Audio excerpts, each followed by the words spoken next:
Dr. Hammer, Solo contra todos. Coproducción belga-canadiense realizada por Jean-Jacques Crevecoeur en el año 2008. Traducida y subtitulada por Pilar Pérez. Es más fácil desintegrar un átomo que un prejuicio. Albert Einstein. Prisión de Fleury-Mérogis, cercanía de París, la mayor cárcel de Europa. Enero del 2006.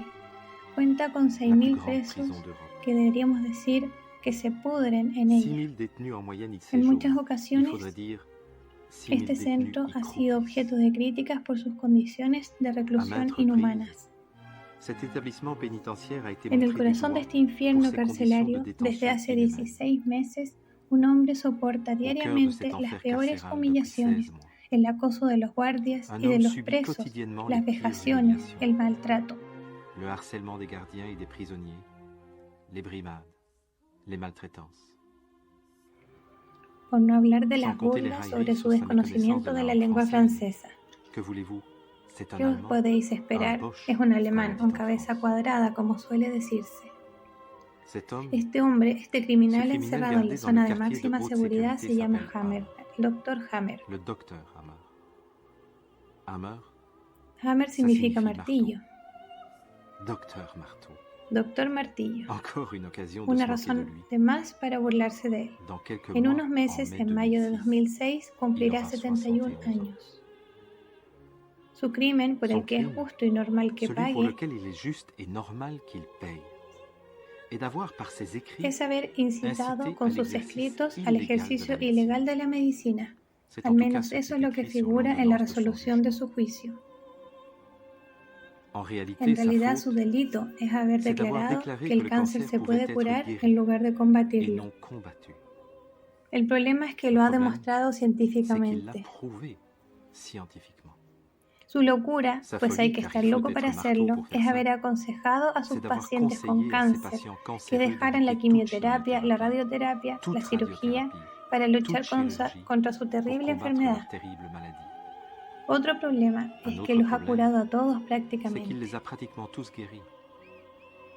Su imprudencia fue haberse enfrentado a todo el establecimiento científico y a los lobbies médico-farmacéuticos. Otro problema añadido es que ha explicado él solo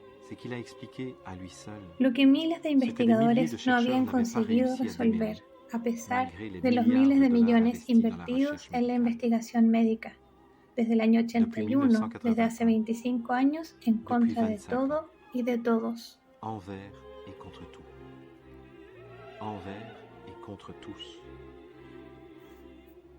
Solo contra todos, como dice su autobiografía publicada en el año 2004, justo antes de entrar a la cárcel. Solo contra todos.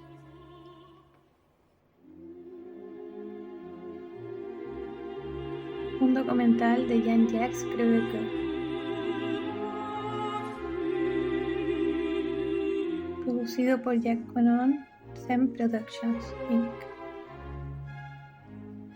Y por Autonomía y Desarrollo.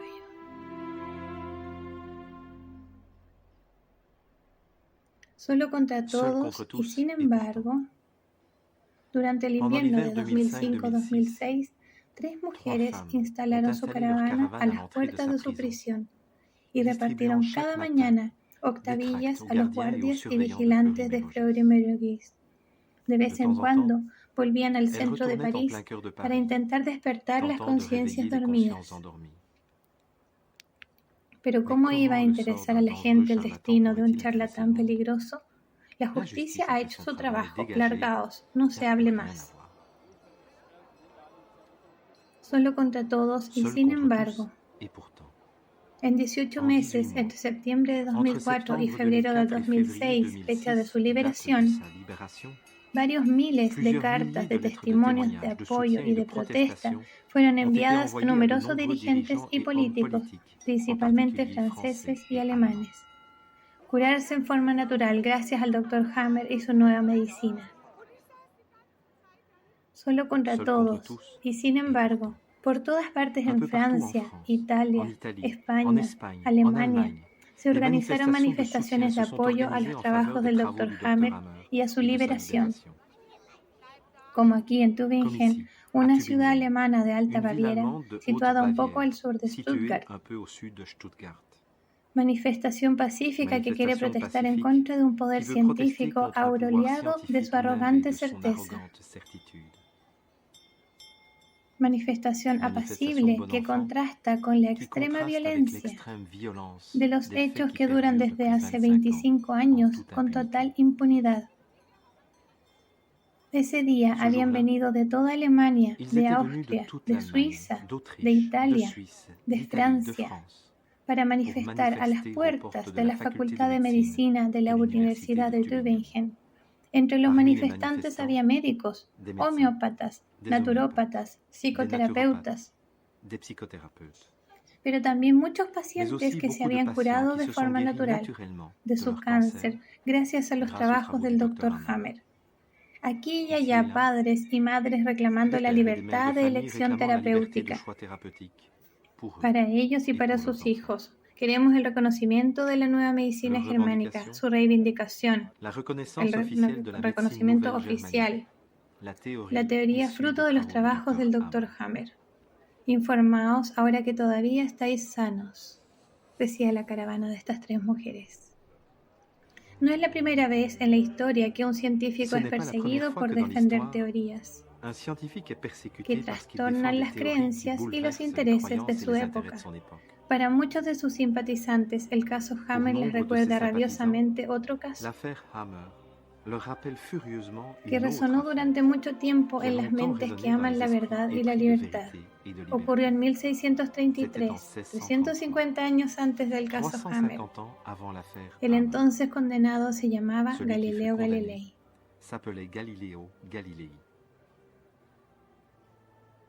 En aquella época, la concepción del universo se basaba en la filosofía natural de Aristóteles, que situaba el planeta Tierra en el centro del mundo. Era el siglo IV a.C. Más tarde, Ptolomeo propuso en el siglo II después de Cristo un modelo geocéntrico del sistema solar. Este modelo fue aceptado como referencia en los mundos occidentales y árabes durante más de 1400 años. Explicaba incluso, gracias a un modelo muy complicado, por qué la mayoría de los planetas tenían movimientos aparentemente retrógrados. El clero de Roma apoyaba esta visión geocéntrica como la única compatible con la fe cristiana.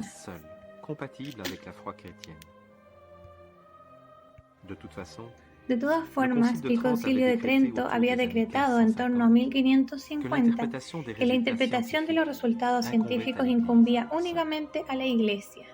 De hecho, el Papa había atribuido a la universidad más prestigiosa de la época, el Colegio Romano, dirigido por los jesuitas, el monopolio de las interpretaciones científicas.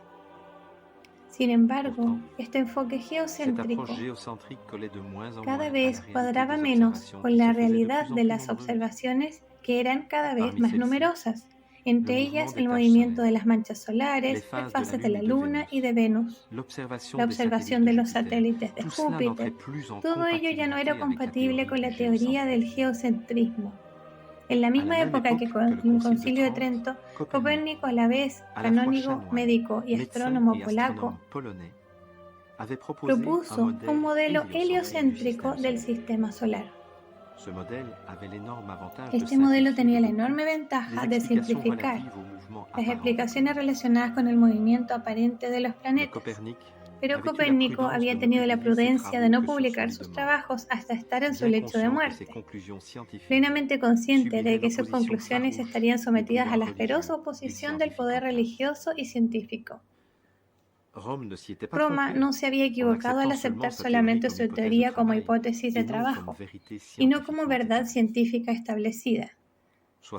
60 años más tarde, Kepler, un astrónomo alemán de la región de Stuttgart, estudió y confirmó la teoría heliocéntrica de Copérnico. Según él, los planetas no solo giraban alrededor del Sol, sino que calculó que su trayectoria no era circular, sino ligeramente elíptica. Las leyes de Kepler eran tan precisas que más tarde servirían de base para las teorías de Newton sobre la gravitación universal, teoría que aún tiene validez en el siglo XXI. Pero Kepler también tuvo la prudencia de ser discreto respecto de sus hallazgos. En la misma época que Kepler, un físico y astrónomo italiano llamado Galileo sienta las bases de la mecánica clásica. En la misma corriente se entrega cuerpo y alma a la defensa tenaz de los trabajos de Copérnico y Kepler. Esta actitud le costó cara.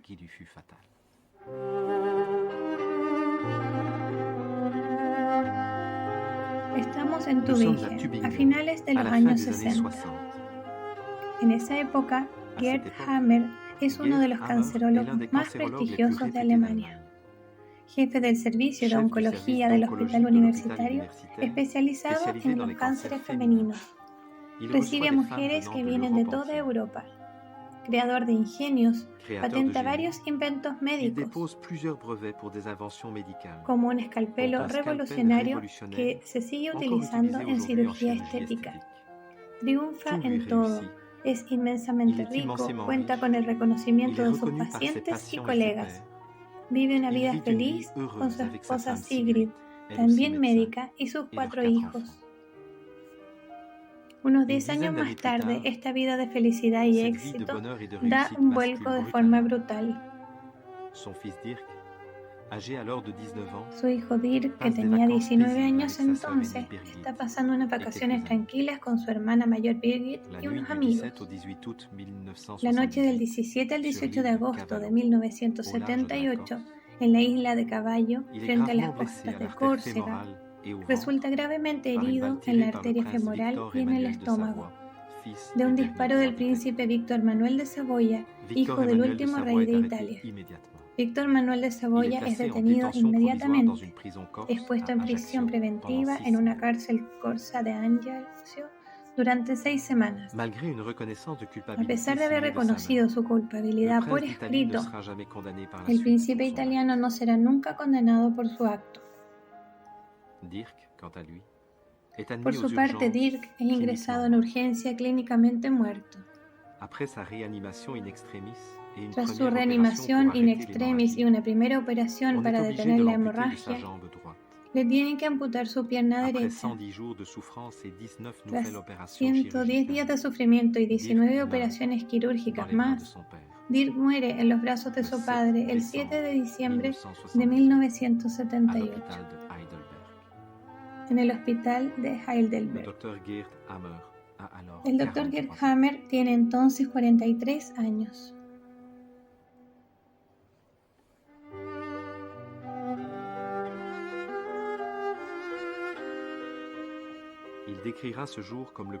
Describirá ese día como el más oscuro de su vida. Sigrid está tan destrozada como él. Acaban de perder lo más valioso que tenían, la carne de su carne.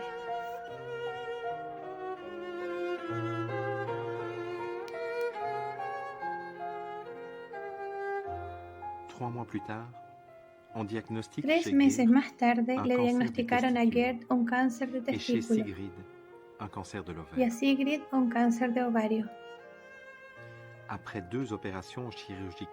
Tras 2 operaciones quirúrgicas realizadas rápidamente, Gerd retoma su trabajo. Para él, la aparición del mismo cáncer en su mujer y en él no es fruto del azar, debe estar relacionada con la pérdida brutal de su hijo.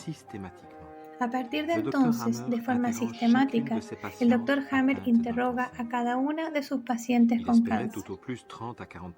Se esperaba como mucho entre un 30 y 40% de respuestas que relacionaran un choque emocional en la aparición de su cáncer. Qué sorpresa al constatar que todas declararan haber padecido en las semanas o meses previos un choque brutal e intenso que les había sumido en un estado de bloqueo y estrés.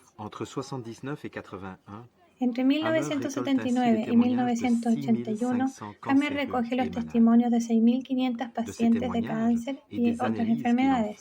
De esos testimonios y de los análisis que hace con ellos, saca conclusiones muy sorprendentes, ya que las comprueba en el 100% de los casos, algo que no había pasado nunca en medicina.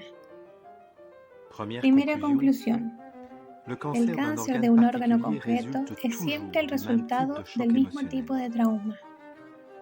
Por lo tanto, un mismo órgano siempre está relacionado con la misma sensación emocional, lo que le permite establecer una cartografía precisa de cada cáncer en relación con los choques experimentados. De este modo, observó, por ejemplo, que un cáncer del pecho izquierdo de una mujer diestra siempre está provocado por lo que denomina un conflicto de nido, relacionado con un hijo real o virtual. El cáncer de testículo o de ovario está relacionado con un conflicto de pérdida brutal. O por ejemplo, el cáncer de hueso siempre se produce por un conflicto grave de desvalorización. Segunda conclusión. Consigue visualizar en el escáner del cerebro la marca del estrés provocado por la experiencia traumática y así descubre que a cada tipo de trauma le corresponde siempre la misma zona del cerebro que siempre está relacionada con el mismo órgano. Es lo que comprueba.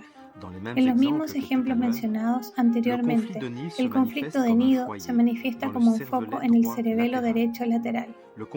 El conflicto de pérdida en la parte occipital del cerebro, mientras que el cáncer de hueso en la médula cerebral. De este modo, el examen preciso y minucioso de un escáner de cerebro permite al Dr. Hammer determinar con certeza qué órgano se ve afectado por un cáncer. Tercera conclusión. Esta correlación en tríada entre el trauma psíquico, la zona cerebral y el órgano afectado no solo demuestra que la enfermedad no se origina por casualidad, sino que su desarrollo está completamente dirigido por el cerebro. Partiendo de esa base, Hammer prueba con pacientes voluntarios un nuevo enfoque terapéutico. Su razonamiento es el siguiente. Si un choque brutal genera una sensación traumática, y si ese sentimiento desencadena en el cerebro un programa biológico que llamamos enfermedad, entonces si resolvemos la situación que ha generado el trauma, o si resolvemos el choque emocional relacionado con él, el cerebro debería por lógica ordenar y controlar la regresión de esa misma enfermedad. Es lo que observa de forma casi sistemática. De este modo, es testigo de la disolución, de la necrosis o la disgregación natural de los tumores cancerosos en unas semanas, sin quimioterapia ni radioterapia y sin cirugía. Dado los numerosos resultados positivos en términos de curación, Gerd Hammer escribe con urgencia una tesis postdoctoral que presenta en la Facultad de Medicina de la Universidad de Tübingen en octubre del año 1981. Su objetivo es obtener un título de profesor universitario y hacer que se reconozca oficialmente su nueva medicina, para que se enseñe en todas las facultades de medicina de Alemania y del resto del mundo. Su objetivo es igualmente proporcionar sus resultados a la universidad, para que puedan probarse lo antes posible en beneficio de todos los pacientes. En su tesis, el Dr. Hammer enuncia las 4 primeras leyes biológicas de una teoría que en total contará con 5, y que en esa época denomina la nueva medicina. Su primera ley establece las relaciones redundantes y permanentes entre la percepción psíquica relacionada con un choque, la zona cerebral donde se puede observar un foco y el órgano correspondiente afectado. Esta ley que acabamos de mencionar es bautizada por Hammer como la ley de hierro del cáncer, porque la considera tan sólida como una ley física. Una ley que merecería ella sola el Premio Nobel de Medicina. Su segunda ley describe cómo cada nivel de la tríada psique-cerebro-órgano evoluciona de forma natural según 2 fases diferenciadas. La primera fase, llamada simpaticotonía, es aquella en que el individuo está todavía en estado de estrés. Es durante esta primera fase cuando aparece un foco de Hammer en el cerebro y se instala la enfermedad en el órgano. Por su parte, la segunda fase comienza en el mismo instante en que el individuo baja su nivel de estrés, ya sea resolviendo la situación dramática o bien curando el trauma emocional asociado. Es durante esta fase, llamada la vagotonía, cuando el foco de Hammer del cerebro se llena de líquido glial y los procesos naturales de reparación se manifiestan en el órgano afectado. Intrigado por el hecho de que un cáncer de estómago o de hígado no evolucionen en absoluto de la misma forma que un cáncer de hueso o de piel, Hammer comprende que esas diferencias dependen únicamente del origen embrionario del órgano afectado. Es lo que enuncia en su tercera ley, merecedora igualmente de otro premio Nobel.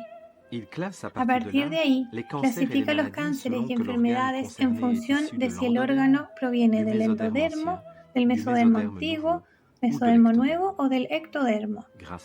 Gracias a lo cual, lo que parecía confuso, complicado e ilógico en sus manifestaciones fisiológicas resulta de golpe de una sencillez luminosa y coherente. En su cuarta ley, el Dr. Hammer demuestra que durante la fase de reparación, a la que llama fase de vagotonía, el cerebro utiliza específicamente los microbios presentes en el cuerpo para ayudar al órgano afectado a volver al estado normal. Además, descubre que la elección del microbio implicado no se hace de forma aleatoria. Para los órganos procedentes del endodermo, como el estómago, el hígado, los intestinos, las glándulas mamarias o los pulmones, por ejemplo, el cerebro recurre a los hongos, a las micobacterias y a los bacilos. Su misión es disgregar, deconstruir, disolver los tumores para permitir su evacuación natural. En cambio, para los órganos procedentes del ectodermo, como los huesos, las gónadas, las arterias o la piel, son los virus o ciertas bacterias las que se movilizan para reparar, reconstituir los tejidos dañados. Así pues, con esta sencilla ley, los fundamentos de la virología y de la inmunología se desmoronan para dar paso a una nueva visión, en lo que los hongos, bacterias y virus actúan bajo el control total del cerebro para ayudar al cuerpo a reequilibrarse. La quinta ley la enuncia unos años más tarde. La bautiza como la quinta esencia, puesto que es la que da sentido profundo a esos procesos de la vida que llamamos enfermedades. Según esta ley, con diferencia, la más audaz de todas, la enfermedad es un programa pertinente de la naturaleza que aporta una respuesta urgente a una situación en la que la supervivencia biológica está en juego. Dicho de otro modo, según el Dr. Hammer, en un órgano determinado, una célula cancerosa cumple exactamente la misma función que una célula normal, pero muy eficazmente. Una vez fuera de peligro, el organismo ya no necesita ese modo de funcionamiento acelerado. El cerebro pone fin a la primera fase del programa y pasa a la segunda fase, la de la vuelta a la normalidad, en la que el tumor que se había vuelto inútil se disuelve, se necrosa o se enquista de forma natural, según unos procesos previsibles y observables.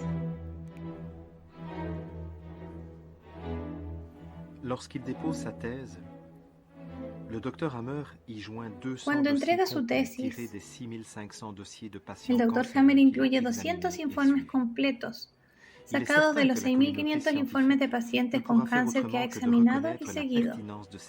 Está seguro que la comunidad científica se verá obligada a reconocer la pertinencia de su investigación, ya que todos sus informes corroboran al 100% el enunciado de sus 4 leyes biológicas.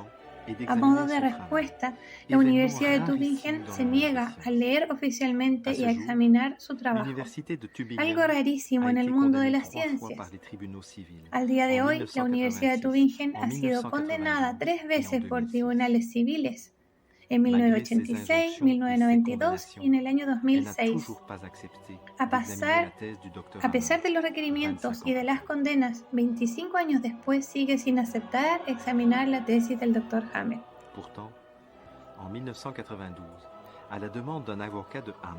Sin embargo, en el año 1992, a petición de un abogado de Hammer, el Colegio de Médicos se ve obligado a comprobar la tasa de supervivencia de los 6.500 pacientes tratados por Hammer con su original método. Como los informes han sido inspeccionados, les es fácil rastrear a todas esas personas.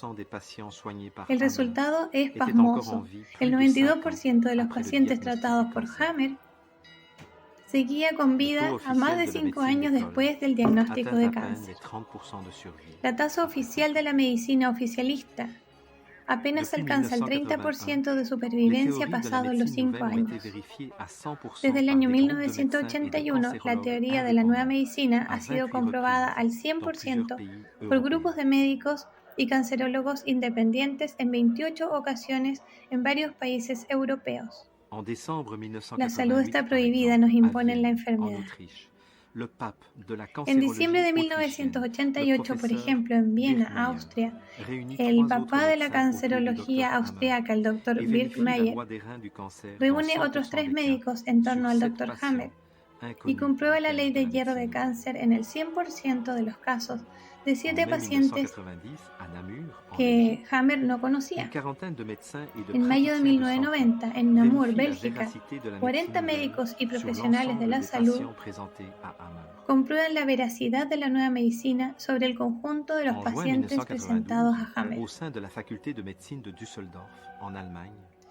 En junio de 1992, en el seno de la Facultad de Medicina de Düsseldorf, en Alemania, el Dr. Stimman preside una conferencia médica durante la cual se examinan 24 casos, teniendo cada uno de ellos 4 o 5 enfermedades.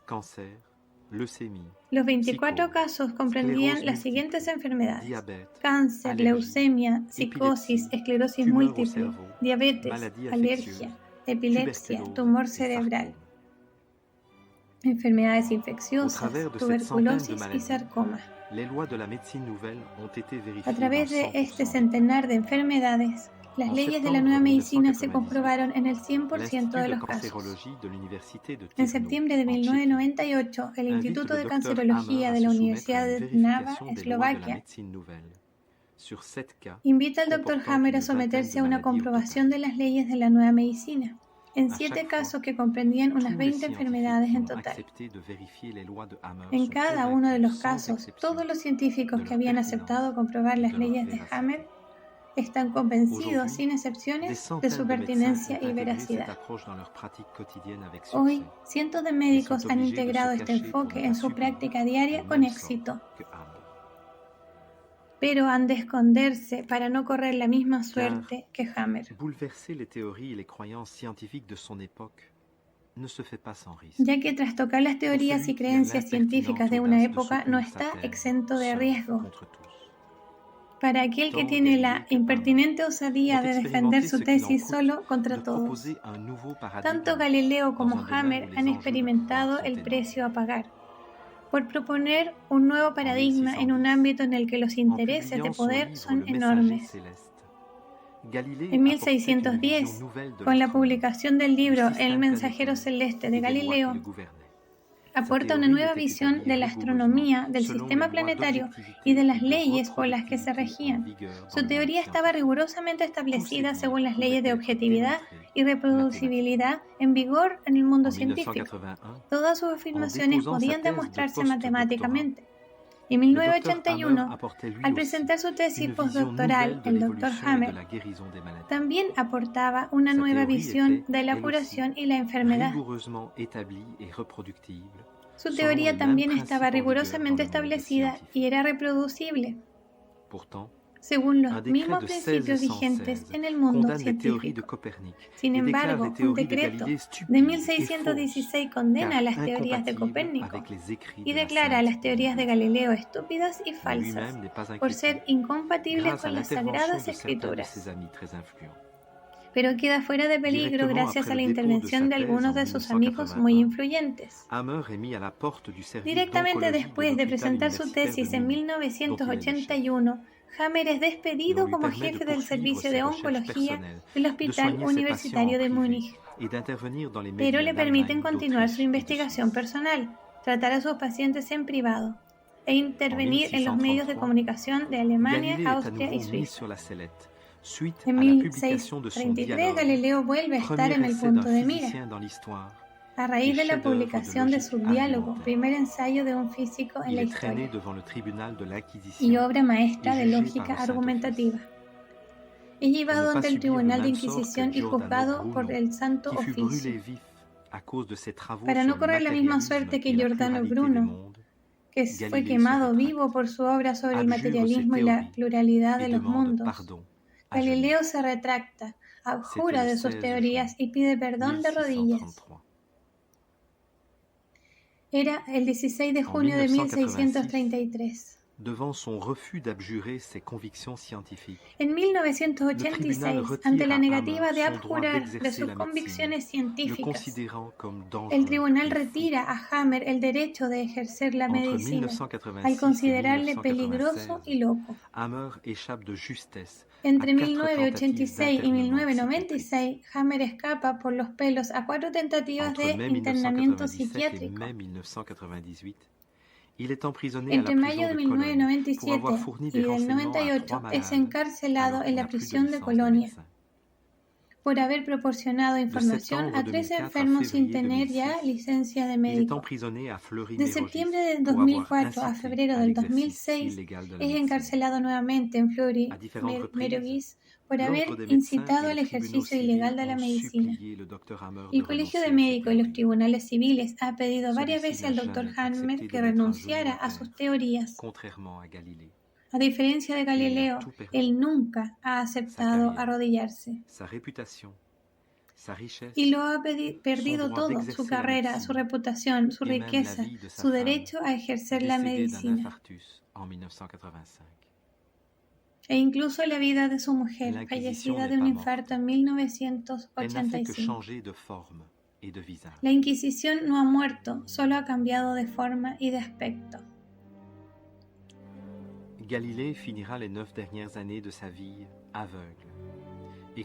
Galileo acabará los últimos 9 años de su vida ciego y recluido en una residencia vigilada en la región de Florencia.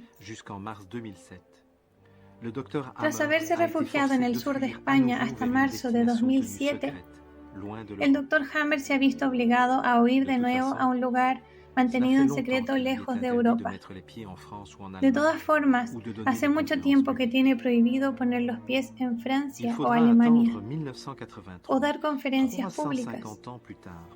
Habrá que esperar hasta 1983, 350 años después, para que la Iglesia Católica reconozca, por intercesión de Juan Pablo II, su error en el proceso de Galileo. ¿Cuánto tiempo habrá que esperar para que el mundo científico reconozca su error en relación a los descubrimientos del Dr. Hammer?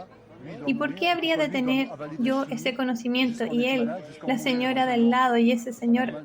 ¿Y por qué él tiene que tragar químicos hasta ponerse enfermo e incluso morir? No es normal. Esa es la razón por la que estoy aquí personalmente. Tanto en el caso de Galileo como en el caso de Hammer, podemos preguntarnos por qué no es posible un verdadero debate científico. En el siglo XVII, la motivación del Santo Oficio era mantener la Biblia como único medio de conocimiento. Había que mantener ante todo a los cristianos en un estado de ignorancia para favorecer la superstición y la sumisión a una ley divina, superior a todas las leyes científicas. Copérnico, Kepler y Galileo forman parte de ese movimiento llamado Renacimiento, y que quería volver a poner al hombre en el centro del universo en lugar de Dios. Al relegar a la Tierra al simple estatus de planeta en órbita alrededor del Sol, relegaban al mismo tiempo el planeta creado y elegido por Dios a la periferia del mundo. Por razones ideológicas y de poder, esta posición era inaceptable para la Iglesia.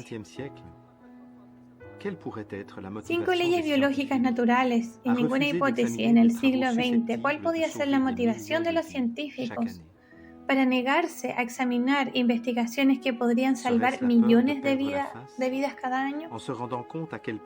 ¿Será el miedo a quedar mal al darse cuenta que hasta qué punto han afirmado rotundamente algo que finalmente no era más que hipótesis sin comprobar. ¿Será el miedo a volverse inservibles al hacerse innecesario comprender los mecanismos genéticos o encontrar una vacuna para curar el cáncer? ¿Serán las presiones del lobby médico-farmacéutico, al que no le interesa en absoluto que el cáncer se cure tan fácilmente y sin costos financieros ni ideológicos excesivos? Es verdad que cada paciente de cáncer le reporta al sistema de media $180,000. ¿O será simplemente el miedo a perder el poder al ver a los pacientes volver a responsabilizarse de su propio proceso de curación, aprendiendo a resolver los conflictos que provocaron su cáncer? El pecado de Galileo fue haberse vuelto a poner al hombre en el centro del mundo. El pecado de Hammer es haber vuelto a poner al hombre en el centro de su curación. En los dos casos, no es bueno devolverle el poder al individuo en detrimento del de las instituciones, sean las que sean. En las ciencias, como en otro ámbito en los que está en juego el poder, no es bueno ser el único en tener razón contra todos. Galileo lo sufrió en carne propia.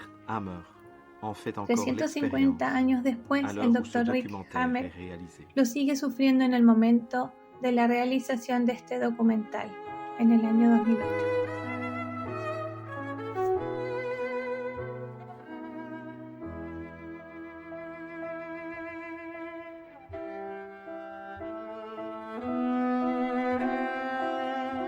Al día de hoy, solo en Alemania, cada día mueren 1.500 personas afectadas por cáncer,